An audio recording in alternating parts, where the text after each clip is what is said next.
hoping to be your boyfriend. Sincerely, Chris Brander. Holy shit! Check out his shirt!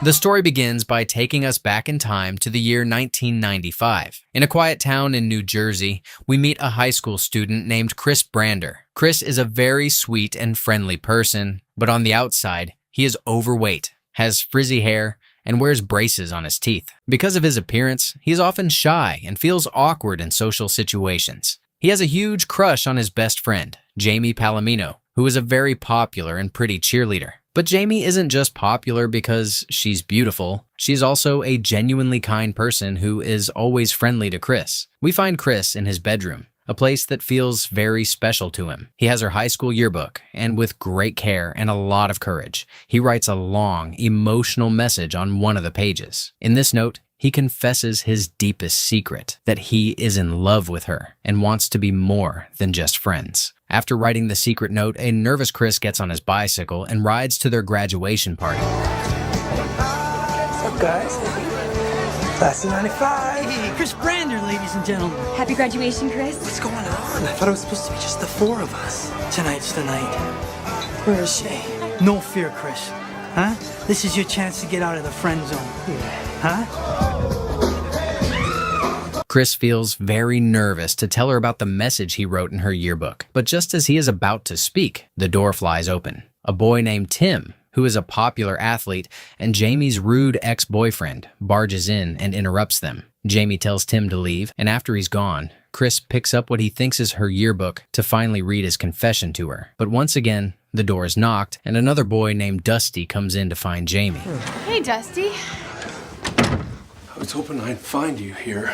And, I wrote you a song. It's called Jamie Smiles.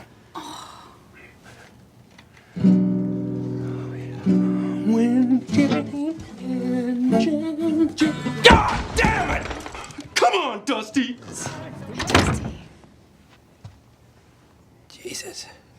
As he was about to be eager to hear what she has to say after reading it, a terrible feeling washes over him when he realizes it's the wrong book. In a mean-spirited prank, Tim has switched the yearbooks and now has the one with Chris's private message. Full of panic, Chris rushes downstairs, but it's too late. A large group of students has gathered around Tim, who is reading Chris's very personal and heartfelt confession out loud for everyone to hear and judge.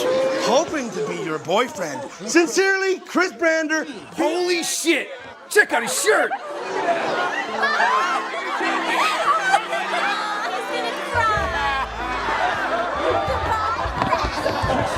We need to talk about what you wrote. Is that really how you feel? I don't know. Yes. I love you, Chris. Like a brother. For Chris, who was hoping for romance, being put in the friend zone is the worst possible outcome. To make things even worse, the whole party appears out of the window and continues to make fun of him. Pushed to his breaking point, with tears of anger and sadness on his face, Chris makes a promise to himself and to everyone there. He yells that he will leave this town, become a huge success, and show them all how wrong they were about him. The story then skips ahead 10 years. We are now in sunny Los Angeles, and the old Chris Brander is completely gone. Now he is slim, well-dressed, and full of confidence. He is a top executive at a big record label, and his life includes fancy parties and many casual relationships. I don't know why you just don't take me serious. God, you believe that? I get dumped 4 days before Christmas. I saw. Yeah, you did nothing. Chris Brander. I'm Mandy. Of course you are. You know, I know a song called Mandy. It's the week before Christmas, and Chris's powerful boss, Casey, gives him a very important assignment. He has to fly to Paris with a new pop singer named Samantha James and get her to sign a deal with their company. Samantha is a very selfish and not so talented singer who acts like a total diva. Chris still remembers a terrible date they had in the past, which ended with him in the hospital. Because of this, he really doesn't want to go. Even though he doesn't like the idea, Chris goes to meet Samantha. He finds her in a studio being dramatic while rehearsing one of her silly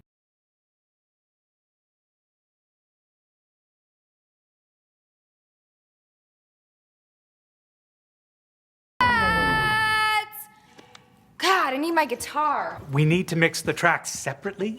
You guys are assholes! You're assholes! Switch her Ron, off, you're an guys. asshole! She's all yours. Hey! I can't hear you, Samantha. Can't hear you. Oh my god, I don't believe it! God, I've missed you. God, I want to lick your skin off. I prefer you didn't. But I want to. Don't. Later that night, they're on a private plane heading to Paris. Samantha's crazy behavior gets even worse. In a very foolish moment, she tries to heat a burrito wrapped in foil in the plane's microwave, which, of course, starts a fire. Because of this, the plane must land right away. To Chris's shock, they land in New Jersey, right next to the hometown he promised he would never return to. Now stuck while the plane gets repaired, Chris has no choice but to bring the demanding pop star to his parents' house. His mother, Carol, is so shocked and happy to see him after 10 years that she starts screaming with excitement and then crying with joy. Be right down.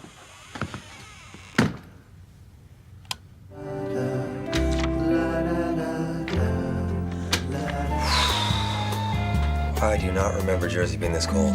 Well, your house is just so quaint, Mrs. Brander. I mean, Chris, you never told me you were so provincial. I mean, isn't Chris great? All right, good job, doggy. Oh, hi, honey. Chris feels the need to get out of the house for a while. He goes into town and sees his old high school friends, Clark and Darla, who are now married. Wow,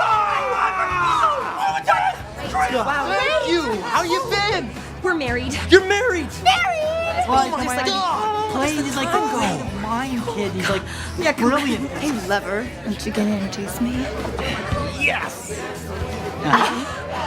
Oh my god, that is so cute! I just want to eat you both up! Christ, it's Chris Brander, ladies and gentlemen. Chris Banner.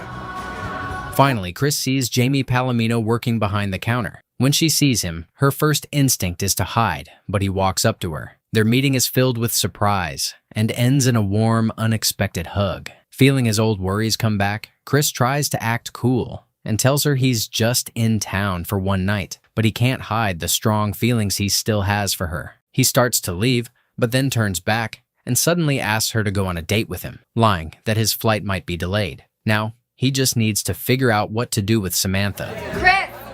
Chris! I'll pick you up at noon. I'm busy! Stupid dick! What's that all about? Nothing. It's just an old friend saying hi. Yeah, well, let's keep it that way. With the date set, Chris Brander's new problem is the difficult pop star, Samantha. Using a clever trick, he talks to her in a way that plays to her huge ego. He tells her that lots of excited fans in his small New Jersey town are dying to meet her. He suggests having a big meet and greet at the local mall, saying it would make their year. Samantha isn't sure at first, but Chris pushes hard and ends up practically dragging her to the car. You're not coming with me? No, sweetie. You need to do this alone. To an old and familiar cafe, a place filled with memories from when they were teenagers and close friends. The night goes smoothly, filled with laughter and stories from the past. Meanwhile, back at Samantha, she is deeply focused on writing music. This time, she writes about the people at the mall, watching them come and go. Her imagination is wild, but maybe her skills just aren't strong enough to match her ideas. How's it going? Fantastic. How's it going with Jamie? Treating her like every boyfriend she's ever had. Small people, they just don't know.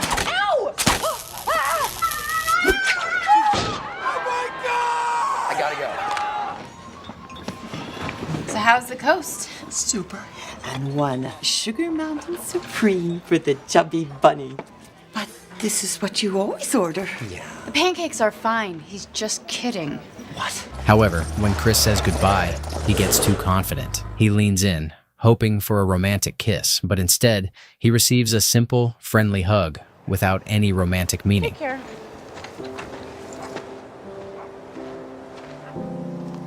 Stupid! Stupid! Stupid! In a very funny moment, Jamie returns outside because she forgot her gloves in his car. She sees Chris having a total private breakdown, which leaves her completely confused. Feeling more embarrassed than ever, Chris quietly gives her the gloves and slowly rolls up the window in shame. It seems like it's just a bad day for him. To relax, he heads over to his friend Clark's dental office and vents about how everything went wrong. Oh, looks like you picked up right where you left off. You're back in the friend zone.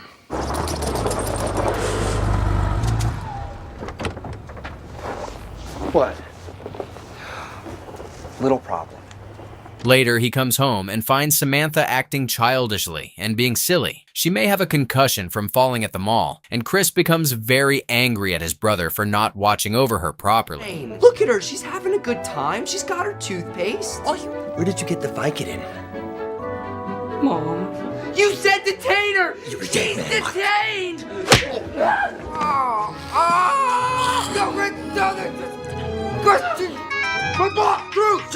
Truth. Okay.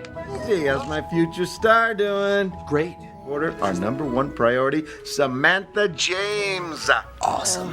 Hello. Jamie, hey. What's up? Listen, I want to apologize for earlier. Let me make it up to you. Do you want to go ice skating? I thought you hated ice skating. Come on, be like old times. At the ice rink, they bump into some of Jamie's younger students. The kids seem friendly at first and invite Chris to join a fun hockey match. But Chris's spoiled Los Angeles lifestyle hasn't prepared him for skating on ice. He's clumsy and struggles to skate, which frustrates the kids on his own team, who loudly complain about how bad he is. Hurt by their words and his own failure, something inside him snaps. His aggressive and competitive side from work kicks in. She's just a child. That's a girl? See?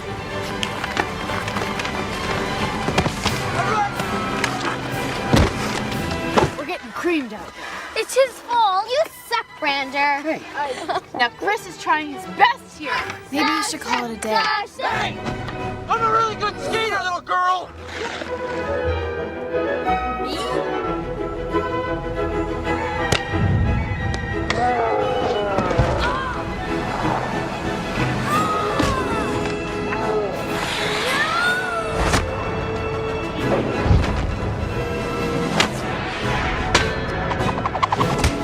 Chris gets injured badly and is taken away in an ambulance. He lies there, unable to move and wearing an oxygen mask that keeps him from speaking. Meanwhile, Dusty sits next to Jamie and flirts with her, telling her he's liked her for years. Chris is taken to the hospital, where Clark gives him dental treatment. It's the only moment when Chris can honestly share how all of this has made him feel. Anyway, we're having a great time, and then Dusty says out of nowhere, Hey, didn't Dusty have like a huge crush on Jamie or Chris? I mean, Dusty is a really nice guy. yeah, well, Jamie doesn't date nice guys. I think she might be maturing. She wants a sensitive guy. More like the old me. Yeah. Okay, we're done. Now, just like your old yearbook picture. After his hospital visit, Chris returns home and walks into a strange situation. His brother Mike is giving Samantha, who's wearing only a towel, a back massage. It looks like every teenage boy's fantasy, and Mike seems to be enjoying it more than she is. Chris, annoyed and embarrassed, stops it, making Samantha angry since she was loving the attention. Stupid. Pretty. Honey, look what just came for you. What do you think of that, huh? It's hugs and kisses, dude. Mom writes that on my cards.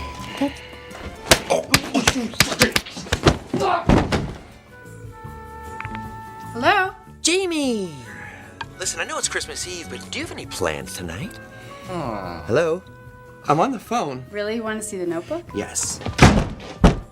You were so dead, do you hear me? Whatever, dude. So anyway... Hello? Hey, Jamie, it's Dusty. Hey, Dusty. That night, Samantha gets dressed and packs her bags to go back to Paris as planned. But Chris insists she do one more show for her fans in town. Once again, he pulls her out of the house, mainly so he can move ahead with his own date plans. You're this pop bubblegum sensation, and that's okay. But I am an artist. Hey! Hey! Let's go do this! Are you ready for this? Okay, let's do this. You're not coming with me? Of course I am.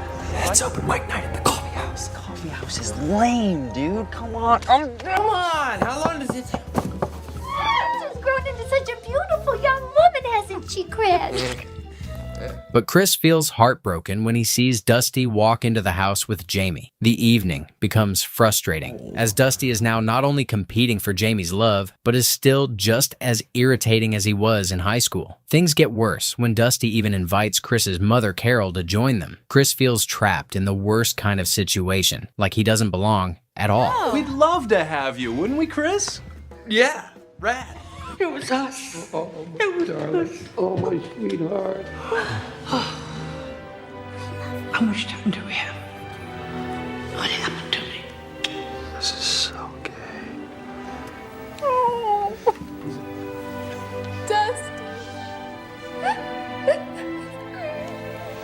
Well, I had a really nice time tonight, and I hope we can do it again soon. Hey, Dusty. Dad, except I volunteered at the hospital so that Paul could spend Christmas Eve with his family, so I kind of got to get going. While Dusty is away, Chris and Jamie finally enjoy a true connection at home. They talk for hours about their memories as best friends. They watch old videos from years ago, and each moment feels like Chris and Jamie are meant to be together for life. I love you, Chris Brander.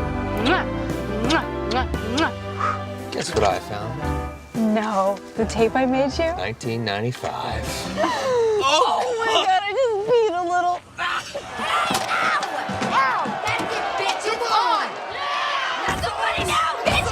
Not so funny now! Chris gives Mike a simple but serious job. Keep Samantha busy, and under no condition should she find out where Chris is. But Samantha isn't really asleep. She hears the whole conversation. Meanwhile, Chris runs into trouble. Mike had left the car window open, and now the inside is full of snow. The car won't start. He ends up riding a bicycle through the cold night. When he arrives, his hopes are crushed. Dusty is already there, once again taking center stage. Thank you, guys. Thank you. You guys, you know, Christmas is the time for gifts. Jamie Palomino, this is my gift to you. When Jamie smiles, I realize. Jealous and fed up, Samantha loses it. In a dramatic moment, she drives a car straight through Jamie's yard, crashing into Christmas decorations and throwing the party into complete chaos. There she is! There's the little slut you've been banging behind my back. Me? No. I'm Samantha James, bitch. Don't shove me! You're gonna pay for this. I'm gonna get you fired! Forgive this asshole now!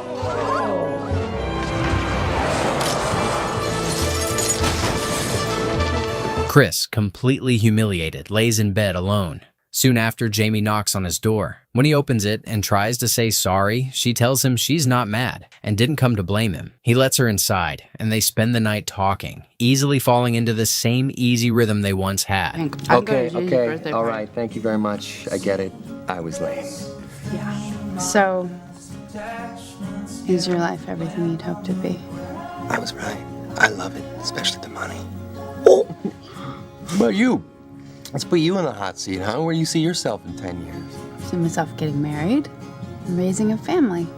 The next day, Jamie tells her friend Darla about the night, while Chris goes to Clark for advice. Jamie admits she has feelings that go beyond friendship, and Clark wisely says that Chris's bad timing and past mistakes are what's standing in the way. What happens after we sleep together? Does she move to LA? Do I move back here? Maybe he just wants to be friends. Maybe he's gay. God damn it! I'm right back in high school again, you know? No, put me on the 3 o'clock. The sooner I get out of here, the better. Sure about this?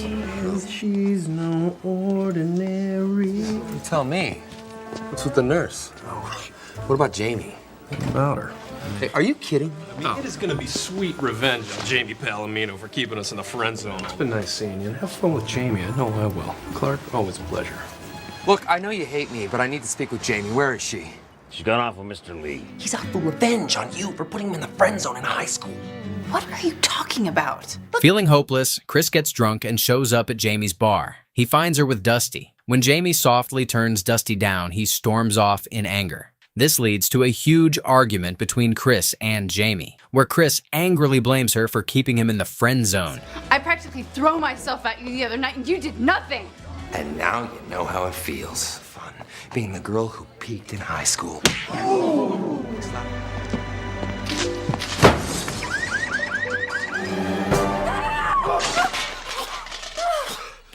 By making me jealous on purpose, you inspire me to write the best songs, full of angst and hate. Realizing this isn't the life he wants anymore, Chris says no to Samantha's latest romantic offer. He finally sees how empty his life has become and understands that Jamie Palomino is the only one who truly matters to him.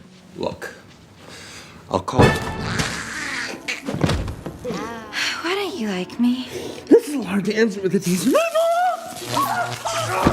Oh, yeah, it's go time. Hey, it's not go time. Jack, this isn't a game. This is my life. Oh, yeah, well, this is my life. In one last honest effort, Chris flies back to New Jersey. He finds Jamie and, dropping all the acting, tells her the truth. He's always loved her. She feels the same way. They share a deep, loving kiss, while the three young hockey boys watch in disgust, ending the movie with a funny but sweet moment.